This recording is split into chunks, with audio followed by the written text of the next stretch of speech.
Coming up, part 4 of our top 10 most disappointing D-backs of 2022 and talking to Sully Baseball about does Dave Dombrowski deserve to be on the Mount Rushmore of executives all time? Discussing that and so much more in today's Locked On Diamondbacks podcast. You are Locked On Diamondbacks, your daily Arizona Diamondbacks podcast, part of the Locked On Podcast Network, your team every day.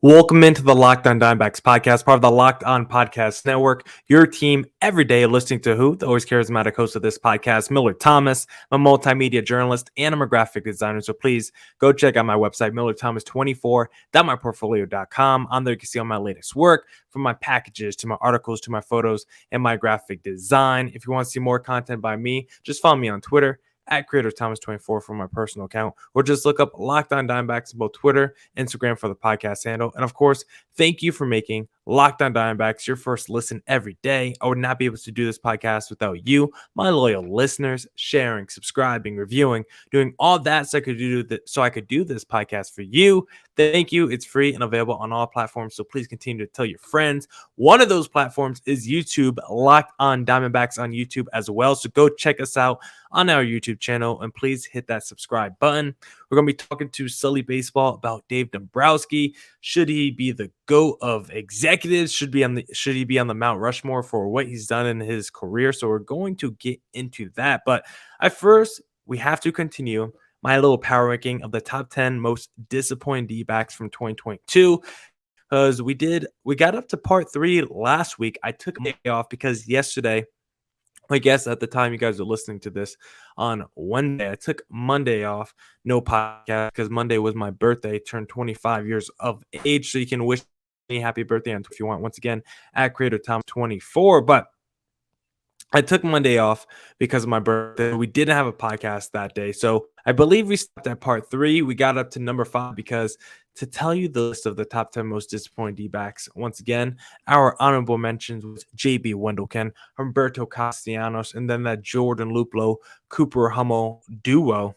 And then at number 10 on the list, I added Geraldo Perdomo. At number 9, we had Noah Ramirez. At number 8, Pavin Smith. 7, Ian Candy. 6, Seth Beer. And then number 5 was Carson Kelly. And now we are getting into the top 4, getting close to that top 3, which we will be unveiling throughout the week. I think on Thursday's pod, we might be able to get into the top 3, might even be able to get to number 1. But today, we're discussing number 4 on my list, and we have Madison Bumgarner, Mason Saunders checking in at number 4, because nowadays, maybe he needs to do a little bit more rodeo and a little bit less pitching, because Madison Bumgarner just hasn't been that guy since signing with the D-backs. And this is someone, if you guys just remember, go back to that offseason right before 2020, right before the pandemic. Man, do you remember life before the pandemic? Crazy times. But the D-backs, they won more games than what probably people expected. They won 80-plus games. They were good in September. They made a little run. They made you feel competitive and good about yourselves entering the offseason. And it's like, yeah, we're trading Paul Goldschmidt. Yeah, we're trading our franchise player. But guess what, guys? We're going to make up for it. We're signing NL West rival from the Giants, Madison Bumgarner. And yeah, we were a competitive 80-plus win team. And of course, losing Paul Goldschmidt's going to be a major factor into maybe why we're not going to be as good in 2020. But we're going to have Madison Bumgarner in the rotation, a legit number 1 ace to solidify our rotation and help out this young roster and hope to elevate them into the playoffs. That's what Madison Bumgarner is supposed to do. Stabilize the team and hopefully elevate and lift this team into the postseason, at least the wild card round, because that's where they were in 2017. We're just trying to get to at least back to that. And Madison Bumgarner, his tenure with the D-backs just hasn't been pretty. I mean, a 4.98 ERA and 346 innings pitched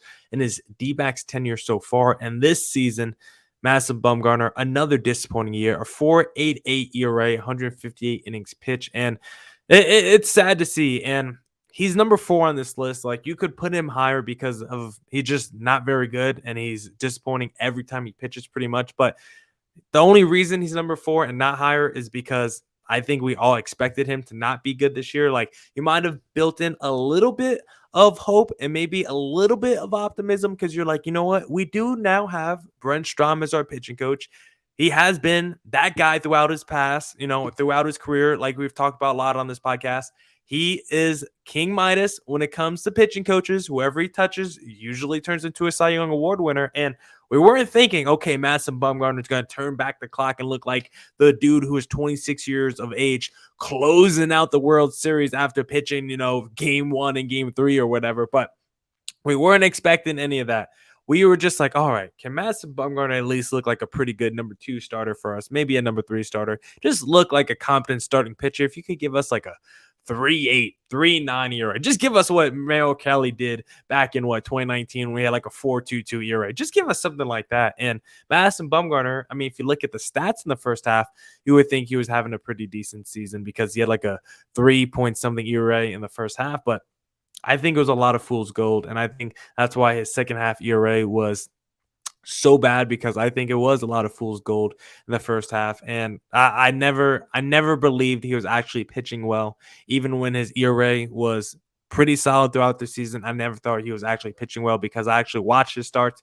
I never thought he was good. So let's get into some of the numbers as to why it led to my conclusion on Madison Bumgarner being a disappointment. Outside the fact, like I said, he had a 4.88 ERA and 10.2 hits per 9 innings, 1.437 WHIP. Like, outside of that, like, he wasn't good against righties and lefties. Like, a 286 average allowed and a 852 OPS allowed to righties, and to lefties, like a 734 OPS. Like, nothing crazy against lefties, but still not super effective. He wasn't good at home or on the road.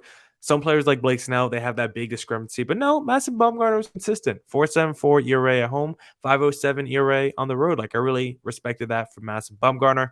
Like I talked about, first half versus second half, because in that first half, he did have a 3.83 ERA pre-All-Star break. But even if you go month by month, really, his first half ERA was really carried by his first month, because in April, March, he had a 1.17 ERA in his first 5 starts. And it was like, oh, Madison Bumgarner, finally a competent starting pitcher. Even those first 5 starts with that 1.17 ERA, I was like, he does look a lot better and solid and way better than he has the last couple of years. But I still don't think he's actually pitching like a dude with a 1.17 ERA. I think he was just getting kind of lucky and just working the margins. I felt like he was pitching the contact, and every time someone hit it, it would just be right to the defense, right to somebody playing second base or something like that. Because I felt like he was giving up lard. I combined loud and hard. I felt like he was giving up a lot of loud and hard contact, even though he had that 1.17 ERA. And I think eventually, as we saw throughout the season, he did regress to the mean.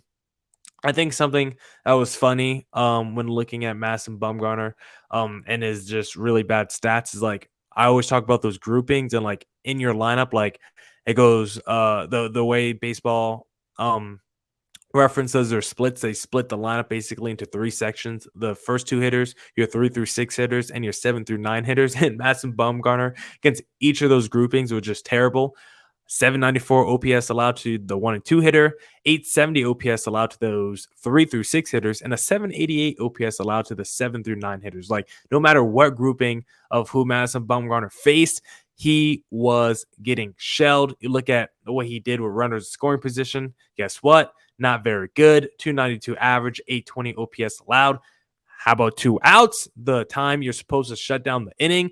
What you pay a guy $20+ million to do, shut down the inning with 2 outs, runners in scoring position.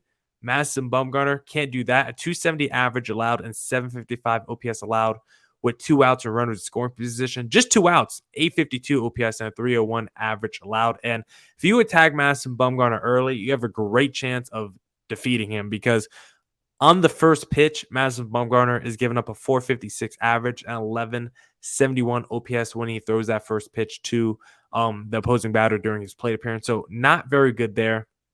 And you would think, maybe each time through the rotation, Madison Bumgarner gets a little bit better, works on his stuff. Maybe he's able to really key in through each time through the rotation he goes through the lineup. And I mean, I guess most of the time that's actually not true. I'm trying to make some crazy case for Madison Bumgarner, but I just want to say the first time through the lineup, through the third time through the lineup. He's given up an 800 plus OPS each time. So it doesn't matter whether it's your first play appearance or your third play appearance. You're more than likely to have an 800 plus OPS against Madison Bumgarner in those moments. Low strikeout percentage for Madison Bumgarner this season versus a very high contact percentage. His contact percentage was like above 80%, I want to say. And if you look at his hard contact stats, I mean, that's really where it just wasn't pretty. Contact percentage, 81.8% allowed by Madison Bumgarner. Super high in his hard contact stats, 89.6 mile per hour exit velocity, 43.2% hard hit percentage. His OPS allowed, 827. His batting average on balls in play, 307 allowed. You look at all the expected stats on StatCast, terrible. You look at his fastball and cutter, the two pitches he throws the most. His fastball and cutter, over 300 average and over 500 slugging allowed on both of those pitches.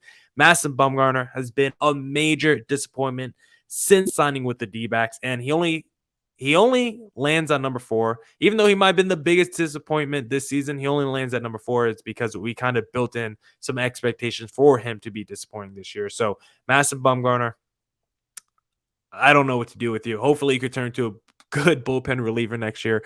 Hopefully the D-backs could trade you and get we're probably not getting anything back. If someone's willing to eat the money, a Madison Bumgarner, I think the D-backs would definitely take that transaction. You know, as everyone knows, athletes rise and fall in the ranks. When it comes to saving money, Simply Safe stays on top. And right now you can save big with Simply Safe Home Security, which I need to prevent Astros fans from causing harm to me and my family.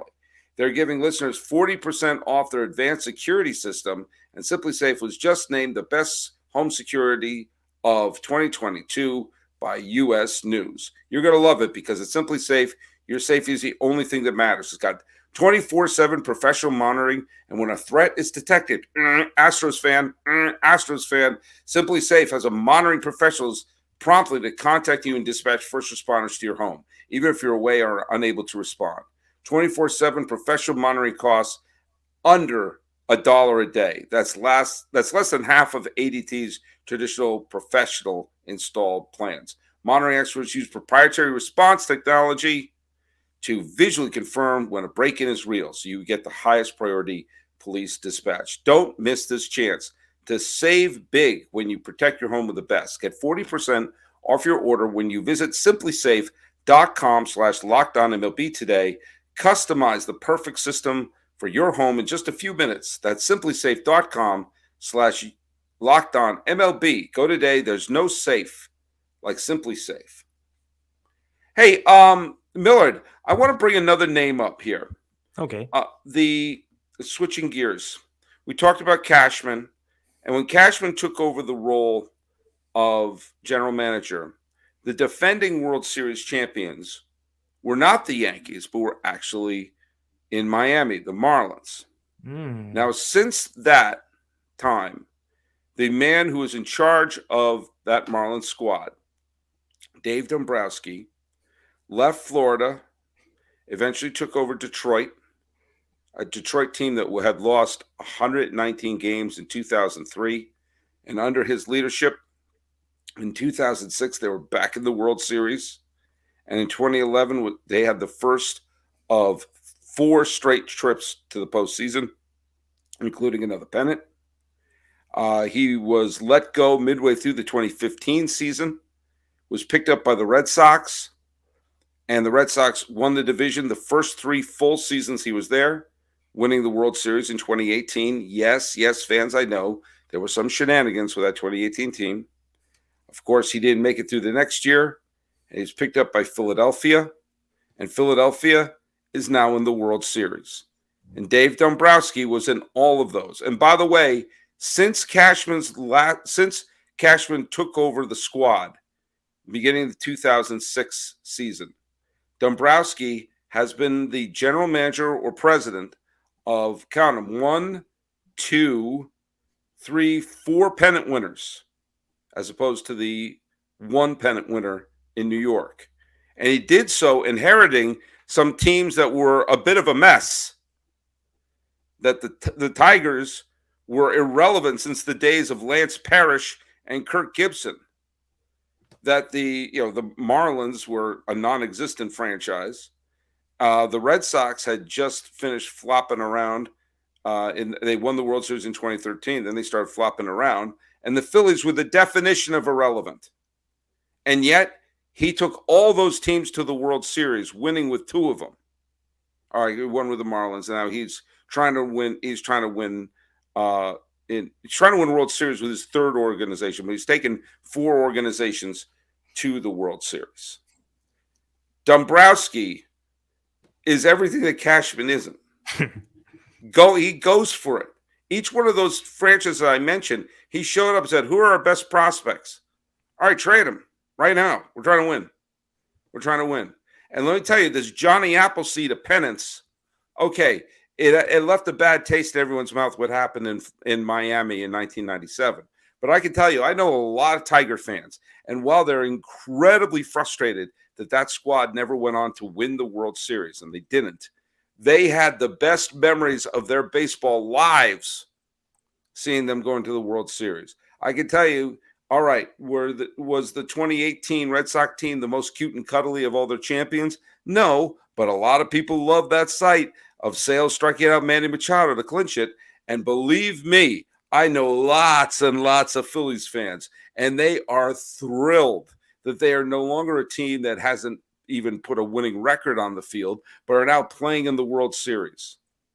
Why? I mean, Dave Dombrowski is everything as a GM that you would expect the general manager of the Yankees to be. Imagine superimpose Dombrowski's record and have that in the Bronx, where you got a bunch of trips to the World Series, a couple extra victories, lots of times where you say, screw it, we're going to try to get big stars. Each one of those places, he brought in Miguel Cabrera to Detroit and Prince Fielder to Detroit. He brought in Chris Sale and J.D. Martinez to Boston. He's brought in, he's signed big players to come to Philadelphia as well. He goes for it wherever he goes. And the results are, surprise, teams that win. So Dombrowski, inevitably he's going to be fired from Philadelphia. He's the type of person the Yankees should be thinking, yeah, we better get ourselves a ring one of these days.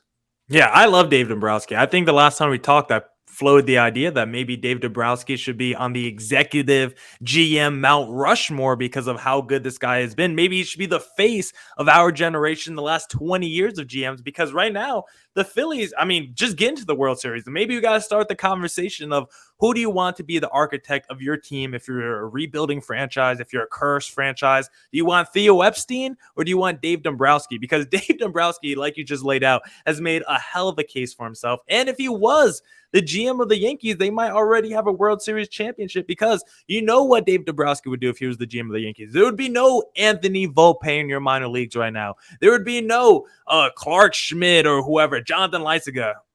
And if you want to bet on Dave Dombrowski trading all your minor leaguers when he becomes the GM of your team, you need to head to betonline.net, because it's your number one source for betting football and the start of the new basketball season. Find all the latest player developments, team matchups, news, podcasts, and in-depth analysis on every game. And as always, BetOnline remains your continued source for all your sports wagering information, with live betting and up-to-the-minute scores for every sport out there. The fastest and easiest way to check in on all your favorite games and events, including MLB, MMA, boxing, and golf. Head to the website today or use your mobile device to learn more. BetOnline, where the game starts. They would have had, when you had the opportunity to sign a Machado or to sign a Harper or to sign a Correa, just floating there, they would be in pinstripes.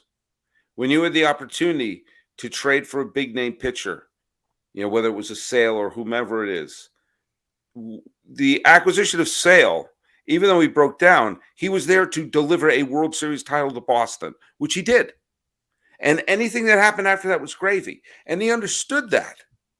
He understood that Yohan Moncada could be a fine third baseman for the Red Sox. Let's get Chris Sale. And, anytime you can reset. When was the last time we've even played in a World Series? Anytime you could reset that to a more recent year, yes, his reputation would have been cemented if he had built a bullpen that would have saved a few leads. If 2 games where Max Scherzer had the lead and the Tigers bullpen let up late inning grand slams in 2013, the Tigers were the better team than the Red Sox that year. They were. I mean, in the short series, the Red Sox beat them, but the Tigers had more talent. And if they got to the World Series, they would have clobbered the St. Louis Cardinals and won the World Series. But alas, it didn't happen. Their bullpen bit them in the butt all those years. That being said, yeah, if you're going to make a Mount Rushmore, you have to put Dombrowski on. And you know what? If you are a team whose fan base is moribund, non-existent, shrugging, like if you were the Pirates, you know, or you were the Angels. Imagine the Angels.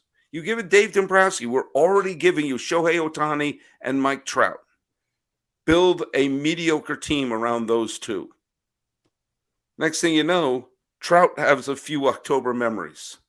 Yeah, because Dave Dombrowski's philosophy is just something that's really simple. He says, if I have prospects that people value, I'm just going to trade them away, the unknown quantity, for a player on another team that I know is good, who I know is an all-star level player. It's like a really simple philosophy. I'm just going to collect as much proven talent as I can and put it on my roster. And that's what he did with the Red Sox. He went out there and got the Chris Sales and just said, take all my top prospects. Went out there and got superstars. When he got to the Phillies, he just went out there in free agency, spent so much money this past offseason. And guess what? Brought in the Kyle Schwarbers of the world, who led the league in home runs. Like, it's not that hard of philosophy to just go out there and get as many good players as you want and sign or trade them to your team. And if he was the GM of the Yankees, like, you're still not getting every big time player out there. But guess what? You're going to see the reports, or at least feel good as a Yankees fan knowing, oh, the Yankees were at least in it. They made the biggest offer out there. They had a lucrative, 10-year deal contract on the table. But the free agent just want to go in a different direction, just want to go home and take a little bit of a hometown discount. Like, Dave Dombrowski's putting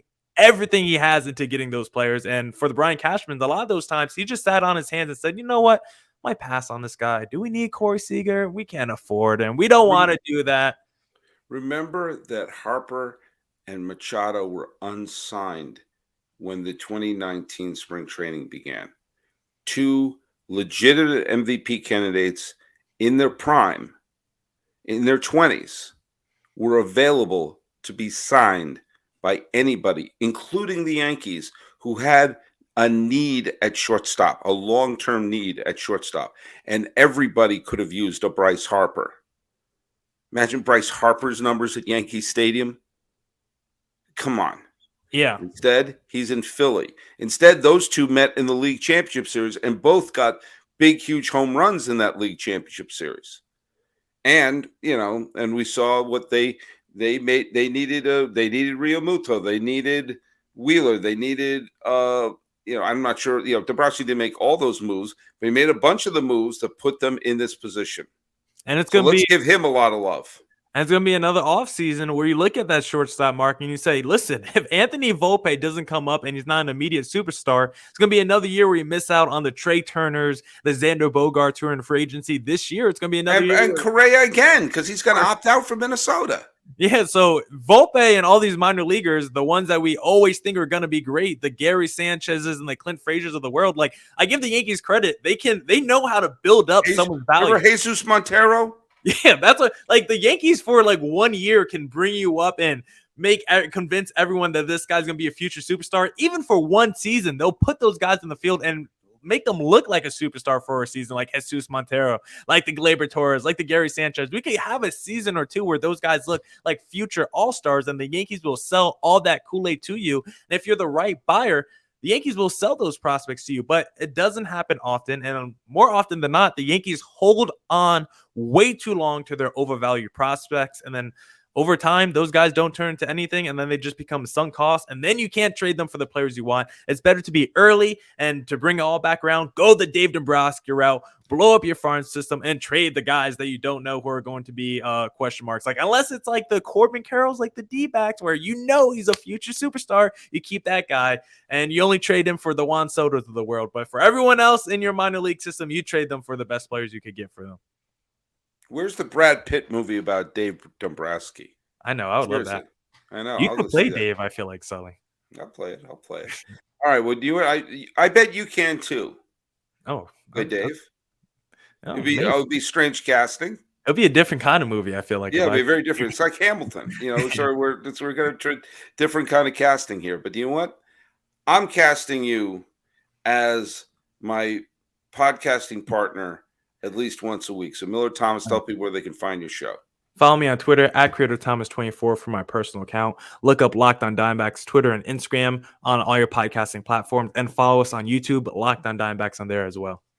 And you can follow us at Locked On MLB Pods on Twitter and Instagram. And I'm your pal Sully. I'm at Sully Baseball on Twitter, Sully Baseball Podcast on Instagram.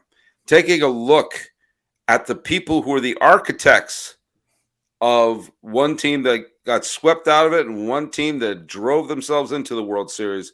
This has been the Locked On MLB Locked On Diamondbacks crossover for the 25th day of October 2022. I'm your host, Paul Francis Sullivan. That's Millard Thomas. And let's fist bump. We got a World Series. Next time we're talking, it'll be the World Series time.